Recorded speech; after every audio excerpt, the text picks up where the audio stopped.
السلام عليكم ورحمة الله وبركاته. طلبة وطالبات الصف الأول الثانوي، إن شاء الله مكملين معاكم التقييمات. تقييم النهاردة هناخد تقييم الأسبوع الرابع، نموذج ألف. يلا بينا على طول. بيقول: كتب أبو العيناء إلى أبي الصقر إسماعيل وزير المعتمد، بيقول: أنا أعزك الله طليقك من الفقر ونقيضك من البؤس، أخذت بيدي عند عثرة الدهر وكبوات الكبر، وعلى أية حال حين فقدت الأولياء والأشكال والإخوان والأمثال الذين يفهمون من غير تعب، فحللت عقدة الخلة ورددت إلى بعد النفور النعمة، وقد استصعبت علي الأمور وحاطت بي النوائب، فأحسن الله جزاك وأعظم حماك وأعاذني من فقدك وحماك، فقد أنفقت علي مما ملكك الله، وأنفقت من الشكر ما يسره الله لي، والله عز وجل يقول: لينفق ذو سعة من سعته، لا أزال الله عن هذه الأمة ما بسط فيها من عدلك وبث فيها من رفدك. مفرد كلمة النوائب، برافو عليكم، هي كلمة النائبة. كلمة الإيه؟ النائبة هي اللي إيه؟ الإجابة الصحيحة. يقول: قال الشاعر يصف صديقه: رأى خلتي من حيث يخفي مكانها، فكانت قذى عينيه حتى تجلت. يعني عايز يقول لك صديقي بيعرف من قبل ما أقول له أنا محتاج إيه، فإيه من النص ما يتوافق مع مضمون البيت دوت. الذين يفهمون من غير تعب. أقول له هنا إيه؟ الذين يفهمون من غير تعب. هو ده اللي بيعبر عن مضمون البيت. ايه دلالة الاقتباس الواردة؟ هو هنا اقتبس ايه؟ اقتبس من القرآن الكريم. اقول له هنا الايه؟ الاقتباس من القرآن الكريم. طب وانا بقتبس من القرآن الكريم ليه؟ للتأكيد على المعنى. خلاص كده. زي هنا ايه؟ لما جاب لي هنا في الايه؟ لينفق ذو سعة من ايه؟ من سعته. كتب العماد الأصفهاني يصف أيام صلاح الدين: واستمرت محاسن أيامه سنة بعد سنة، وتعدلت بعدله الجوانح، وتزللت ببأسه الجوامح، ودانت له الممالك القاسية، إذ عنت لحكمه الأمان العاصية، وملكت القلوب والقبول مهابته ومحبته. استنتج من مالي سمة من سمات الرسائل الوصفية. قلنا الرسائل الوصفية هنا مفيش تأثر بالقرآن، لأنه ما جابش حاجة بتدل على القرآن، ولا شعور ألفاظ غريبة دي مش موجودة، ولا تداخل مع الشعر، أنا ما عنديش بيت شعر، فالإجابة هنا الاعتماد على الأسلوب الخبري. بيقول الشاعر: لا ينزل المجد إلا في منازلنا، كالنوم ليس له مأوى سوى المقل. ميز مما يلي اللون البياني الوارد في البيت. هو هنا بيقول لك دي كناية، هو طبعا فيها تشبيه تمثيلي، شبه حالة بحالة، بس هو مش هنا في الاختيارات مش جايب تشبيه تمثيلي. هو بيقول لك كناية عن إيه؟ لا ينزل المجد إلا في منازلنا. المجد هنا ده الصفة، هي صفة المجد، تمام كده، بس ما نسبهاش للشخص، لا ده نسبها للايه؟ للمنازل، حاجه بيتعلق بيها. يبقى دي كنايه عن نسبه. برافو عليكم، دي كنايه عن ايه؟ عن النسبه. بيقول: انت المتفوق الادنى الى قلبي، اجعل الخطاب في العباره السابقه لجمع المؤنث السالم وغير ما يلزم. جمع المؤنث السالم هنا لما نيجي نبص عليه، انت هتتحول لانتن. المتفوق المتفوقات. كل ده مفيش منه مشكله خالص. بس عندي كلمه الادنى، ده اسم ايه؟ برافو عليكم، اسم مكسور اخره الف لازمه مفتوح ما قبلها. بس ادنى هنا على وزن ايه؟ على وزن افعل. على وزن ايه؟ افعل. يبقى انا لما اجي احول للمؤنث لازم اخليه الاول فعل. يبقى ادنى تتحول لايه؟ لدنيا. يبقى اقول: الدنيايات الى قلبي. متى تكن مخلصا تصبح الافضل عملا. اجعل الخطاب في العباره للمثنى المؤنث، عايزها مثنى مؤنث، يبقى اقول: متى تكون الف الاثنين هي اسم كان مخلصين تصبح خبر اصبح منصوب ولا مرفوع؟ وعايزها مؤنث وافضل على وزن افعل. طب انا عايزها مؤنث، يبقى افضل هتتحول لايه؟ فضلى. انتما الفضليين عشان منصوبه بالياء. عملا تصبح الفضليين ايه؟ عملا. من قصة أبي الفوارس: قال بسطام لعنترة: إنك أيها الرجل خدعتني عن نفسي. فقال عنترة في هدوء: لم أخدعك لأني لم أرد قتلك. قال بسطام: وكيف وقد خرجت لا أريد إلا قتلك؟ فقال عنترة: إنما أتيت أقطع الصحراء إلى منازل أبيك يا بسطام، لا أرجو لأن أكون صديقا، جئت لأرى ابنة عمي وأطلب عفوها وأتذلل لها. هنا بيقول حدد من الفقرة سبب عفو عنترة عن بسطام. لأنه لم يأتي إلا ليرى ابنة إيه؟ عمه، أو لأنه لم يأت إلا لرؤية ابنة عمه ويطلب عفوها. هو ده سبب ان هو عفى عنه، لان مفيش بينه وبينه ايه؟ اي كراهيه ولا اي عداء. طيب النموذج رقم باء بيقول: يقول بديع الزمان الهمزاني: حدثنا عيسى بن هشام قال: بينما انا بمدينه السلام قافلا من البلد الحرام على شاطئ الدجله، اذ انتهيت الى حلقه رجال مزدحمين يلوي الطرب اعناقهم ويشق الضحك اشداقهم، حتى وقفت بمسمع صوت رجل فاذا هو قراد يرقص قرده، بيرقص القرد بتاعه يعني عفوا، ويضحك من عنده، وقد أشرقني الخجل بريقه وأرهقني المكان بضيقه. قمت وقد كساني الدهش حلته، ووقفت لأرى صورته، فإذا هو والله أبو الفتح الأسكندري. فقلت: ما هذه الدناءة ويحك؟ فأنشأ يقول: الذنب للأيام لا لي، فاعتب على صرف الليالي. حد من مالي دلالة قوله ويشق الضحك أشداقهم، هنا تعبير بيدل على شدة الضحك، الناس مستمتعة جدا وعمالة بتضحك. يبقى ده ألم وبكاء؟ لأ. ده كسرة غناء؟ لأ. ده كناية عن شدة المرح والإيه؟ والمزاح. فإذا هو والله هنا إيه؟ نتيجة. ابحث في الإنترنت عن الفن الذي تميز فيه بديع الزمان. بديع الزمان الهمزاني في حاجة اسمها المقامات، وهو اشتهر بحاجة اسمها المقامات الحلوانية. تمام كده؟ والمقامات دي سماتها ايه؟ قال لي كثرة السجع، التداخل مع الشعر. كثرة السجع والتداخل مع الشعر دي أهم سماتها. طيب قال ابن ظهيرة المخزومي: وأما القاهرة بالخصوص فبلد عظيم الشأن وكرسي الإمام وبغية الإسلام، والدليل على شرفها وعظمها اتخاذ الملوك لها دارا، وبيت المال بها قرارا، وجيوش الإسلام لها استقرارا، ورحل إليها ونشأ بها واستوطنها العلماء الأعلام والسادة من أولياء الله الكرام وأهل الفضائل والصناعات البديعية. استنتج الفن النثري الذي يمثله النص السابق. ده فن اسمه إيه؟ هنا بيتكلم عن القاهرة، يبقى دي الرسائل الوصفية. يبقى ده فن اسمه الرسائل الايه؟ الوصفيه. سمتين من سماته كثره المحسنات وبخاصه السجع. طيب الاعتماد على الاسلوب الخبري، دي اهم ايه؟ سماته. طيب يقول: قال الشاعر: ودبت له في موطن الحلم علة لها كالضلال الرقش شر دبيبي. استخرج من البيت السابق كناية. ودبت له في موطن الحلم، الحلمي يبقى موطن الحلم كناية عن موصوف اللي هي الأحلام يعني. طب سر جمال الكناية ايه؟ قلنا ثابتة: الاتيان بالمعنى مصحوبا بالدليل عليه في إيجاز وتجسيم. في إيجاز وتجسيم. قال الشاعر: شهدت بأن وعد الله حق وأن النار مثوى الكافرين. ميز كلمة إعراب مثوى في البيت.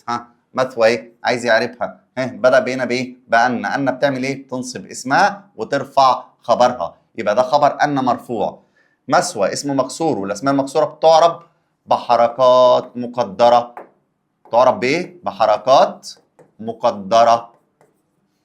يبقى مرفوع بإيه؟ خبر أن مرفوع بالضمة الإيه؟ المقدرة. هي دي الإجابة الإيه؟ الصحيحة. قال الشاعر: فإن كان باقي إفك فرعون فيكم فباقي عصا موسى بكف خصيب.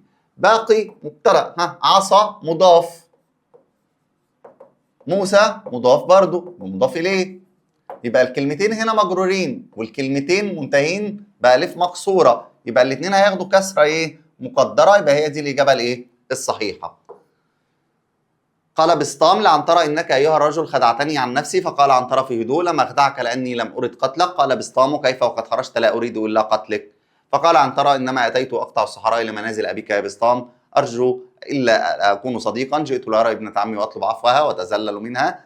بل ما كان الرفق في شيء إلا زانه ولا نزع منه شيء إلا شانه.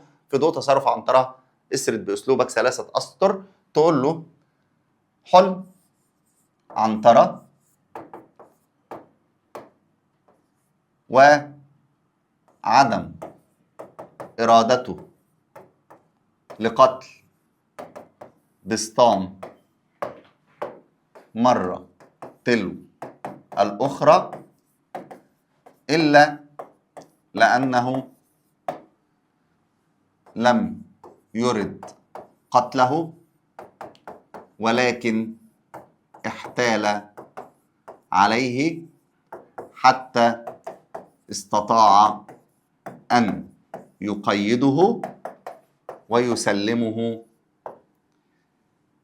لأبيه قيس ابن زهير، فينشأ بينهما صداقة استطاع بها عنترة الفوز بعبلة.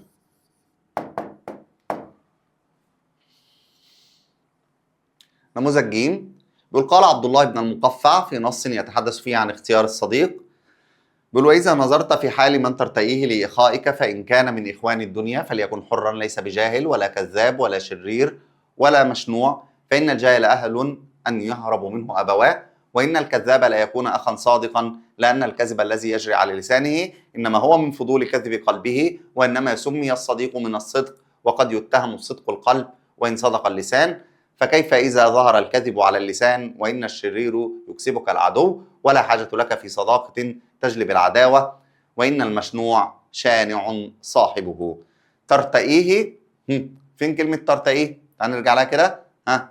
وإذا نظرت في حال من ترتئيه لإخائك تختاره. ترتئيه هنا بمعنى إيه؟ تختاره لصداقتك. بيقول حرص الكاتب في الفقرة عرفت السبب بالمسبب، دلل على ده. فين الدليل على ده؟ قال إيه؟ فإذا كان من إخوان الدنيا فليكن حرا ليس بجاهل ولا كذاب ولا شرير ولا مشنوع. ليه؟ فإن الجاهل أهل أن يهرب منه أبواه. أدي أول واحدة. طب الثانية وإن الكذاب لا يكون أخا صادقا. ليه؟ لأن الكذب الذي يجري على لسانه إنما هو من فضول كذب قلبه. يبقى ادي الفقرتين اللي نقدر نكتبهم. يبقى دي إجابة رقم 2، سؤال رقم 2 اللي هي ربط السبب بالإيه؟ بالمسبب.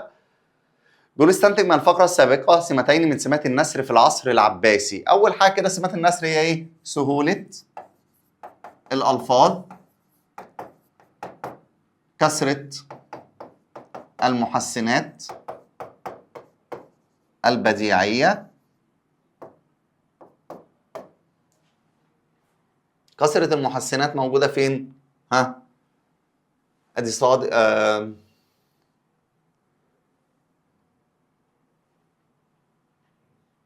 عندك مثلا ممكن تاخد الايه؟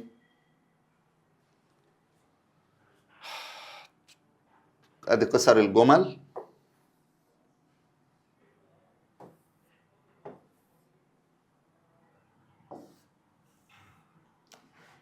قصر الجمل، وهتجيب دليل عليها من الايه؟ من القطعه زي ما علمنا عليها فوق. هات من النص السابق ما يتوافق مضمونه مع قول الشاعر ان الكلام لفي الفؤاد وانما جعل اللسان على الفؤاد دليلا. ايه الكلام ده موجود فين؟ وإن الكذاب لا يكون أخا صادقا لأن الكذب الذي يجري على لسانه إنما هو من فضول قلبه. أقول له لأن الكذب الذي يجري على لسانه إنما هو من فضول قلبه. برسالة لابن المقفع بيقول: وقد قص الله عز وجل علينا من نبأ يوسف بن يعقوب أنه لما تمت نعمة الله عليه وأتاه الملك وعلمه من تأويل الأحاديث وجمع له شمله وأقر عينه بأبويه وإخوته، أثنى على الله عز وجل بنعمته ثم سلى عما كان فيه، وعرف أن الموت وما بعده هو أولى، فقال: توفني مسلما وألحقني بالصالحين. سمة جديدة من سمات النسر في العصر العباسي ظهرت في رسالة ابن المقفع، التأثر بالقرآن الكريم. طب ما دي هتقول لي دي موجودة. طيب وايه كمان؟ عندي ايه هنا؟ الاكثار من من المحسنات، وبرده دي ايه موجودة. وادي هنا الايه؟ تأثر بالقرآن الكريم وتوفاني مسلما والحقني بالايه؟ بالصالحين. ولي بين الضلوع دم ولحم هما الواهي الذي ثكل الشباب، كناية وبين نوعها. ولي بين الضلوع دم ولحم اللي هم ايه؟ كناية عن موصوف اللي هو الايه؟ القلب. وسر جمال الكناية قلنا الايه؟ الاتيان بالمعنى مصحوبا بالدليل عليه في إيجاز وتجسيم. يصل العاقل إلى هدفه بوسائل شتى بين الإعراب للاسم المقصور. تعال نشوف فين الاسم المقصور. بوسائل شتى. دي نعت. ونعت بياخد إعراب اللي قبله، فاللي قبله مجرور، يبقى ده نعت إيه؟ مجرور. وقلنا كلها بتجر بالإيه؟ بالعلامات الإيه؟ المقدرة. ما زال المخلص مصطفى بين الناس. اعرب الاسم المقصور الوارد. ما زال المخلص مصطفى، يبقى دي خبر ايه؟ خبر ما زال منصوب بفتحه ايه؟ مقدره، عشان كل الاسم المقصور بيعرب بحركات ايه؟ مقدره. بيقول: ان تصن وطنك تكن الاعلى مكانه، اجعل عباره للمثنى المؤنث. يبقى انا كده اعلى لازم اخليها ايه؟ عليا. يبقى اقول: ان تصون وطنكما تكون العليين مكانه. قال بسطام لعنترة: انك ايها الرجل خدعتني عن نفسي. فقال عنترة في هدوء: لم اخدعك لاني لم ارد قتلك. هي نفس الفقره. الرجوع للحق خير من التمادي في الباطل. في ضوء موقف عنترة تجاه عبلة اسرد باسلوبك 3 اسطر. هتكلم ان هو لما رجع وفكر اقول ايه؟ عندما عاد عنترة لنفسه وجد أنه قد أخطأ في حق عبلة، فأراد أن يعود إليها معتذرا مبديا الندم لعلها تصفح عنه ويتذلل إليها حتى ترجع الأمور